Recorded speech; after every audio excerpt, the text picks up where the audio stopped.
At this time, we have linebacker Reid Carrico. Questions for Reid? Greg? So Reid, we talked to you in the spring and you were getting adjusted to the system, but now you got more time into it. Are you fully adjusted? Maybe never fully? I mean, where are you and how different is this system from what you've run in the past? I mean, I would say that I wouldn't say I'm fully adjusted yet.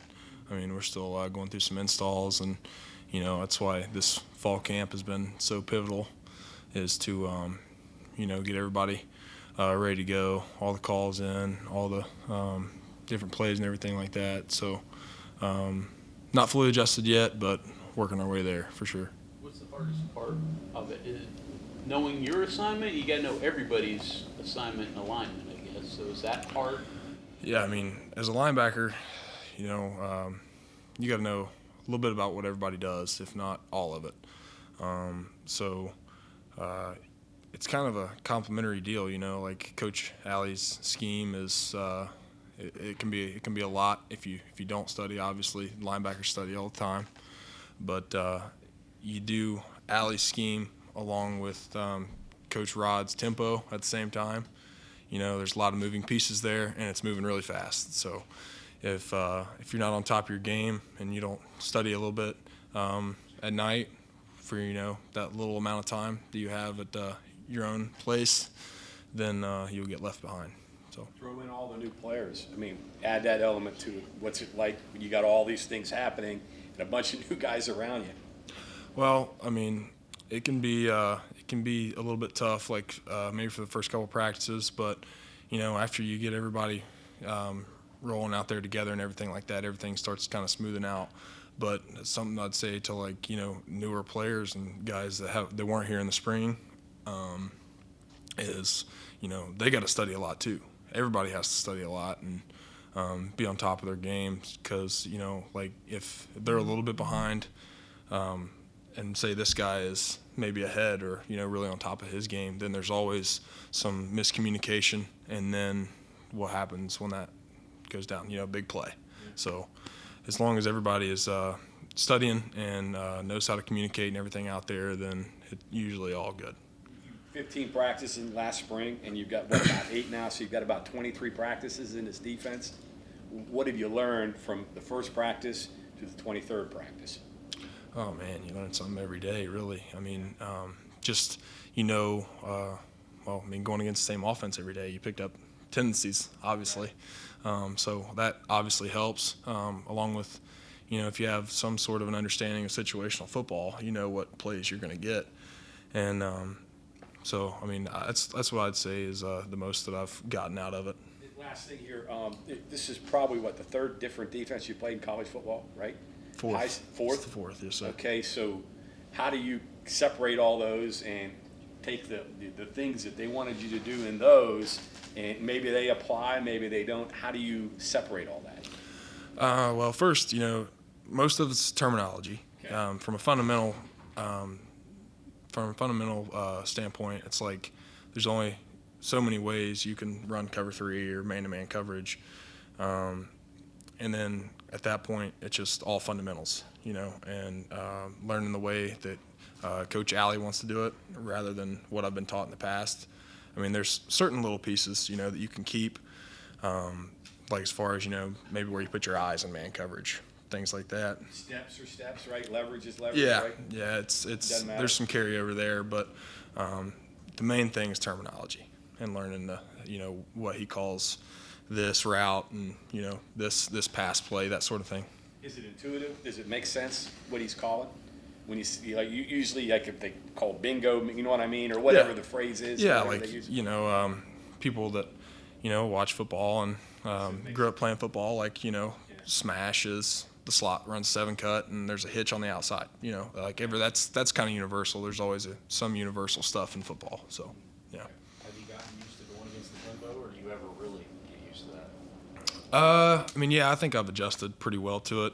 I'd say starting out, it was pretty chaotic, back in the spring and maybe the first or second practice here in fall camp.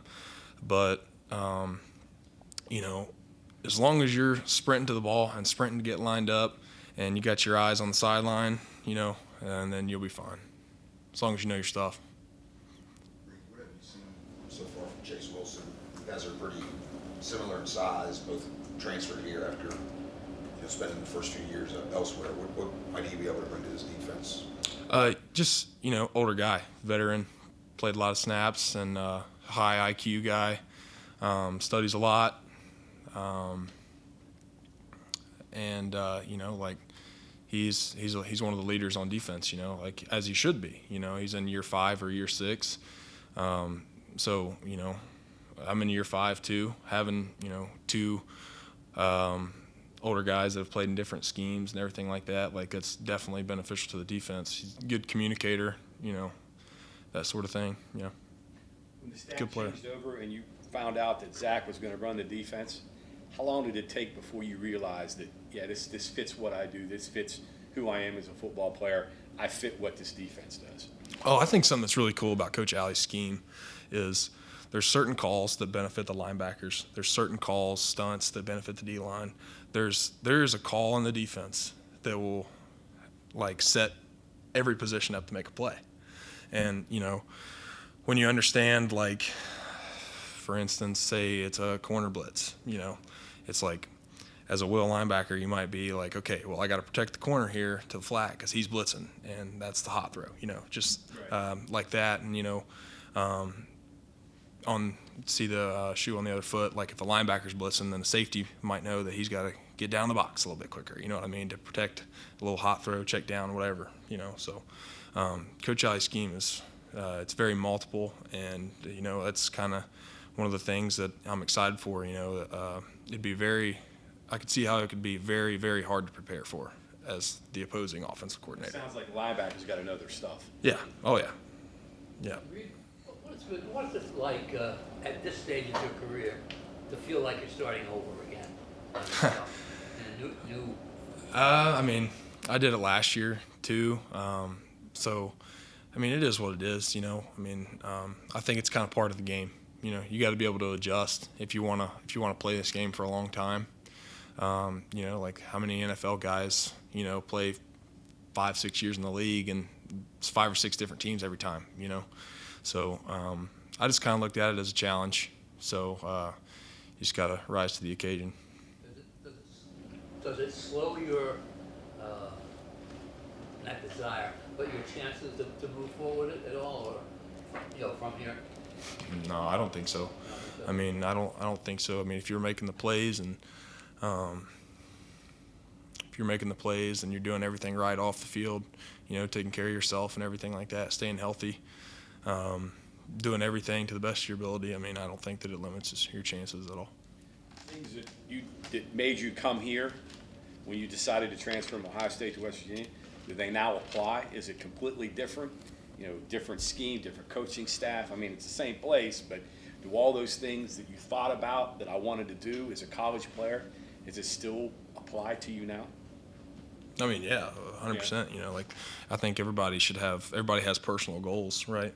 So, like just kind of piggyback off the last answer, like it's just a challenge mainly, and like I think if you're not challenged, then you're not getting better. So, from that regard, like going from Ohio State to here, like it's just been, I try not to focus too much on, what happened in the past. And like, I'm a new football player, like Coach Rod says he's a better coach than he was 20 years ago now.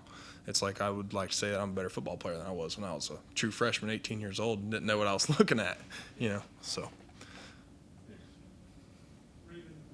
This defense and a lot of more modern defenses today, the hybrid guys, the outside guys, a little more speed, covering a lot more ground. Does that take away the necessity for a Mike and a Will or a guy that has a defender outside of him a lot of times to be able to do that? Or I know you mentioned a couple things, hey, I've got to get here quick to cover this. Is it still part of the position? I mean, yeah, I'd say that just about all linebackers in today's game are somewhat of a hybrid, right? Because you think about guys like, I don't know, like a Dick Butkus, like that guy was playing in a different era where you had to be, if you were a linebacker, you had to be 265 pounds because you're plugging the same A-gap all the time. Well, in today's game, you know, you might be lined up between the slot receiver and the core, and you might have to, you know, hold off this RPO and then get in there and fit the run. So, I mean, I think linebacker is an interesting position because you have to be able to do so much, and that's why linebackers are pretty valuable on special teams, because there's so many different jobs that you have to be able to do as a linebacker. And it seems like a lot of that is changing position speed. It's not just, hey, timed in the 40.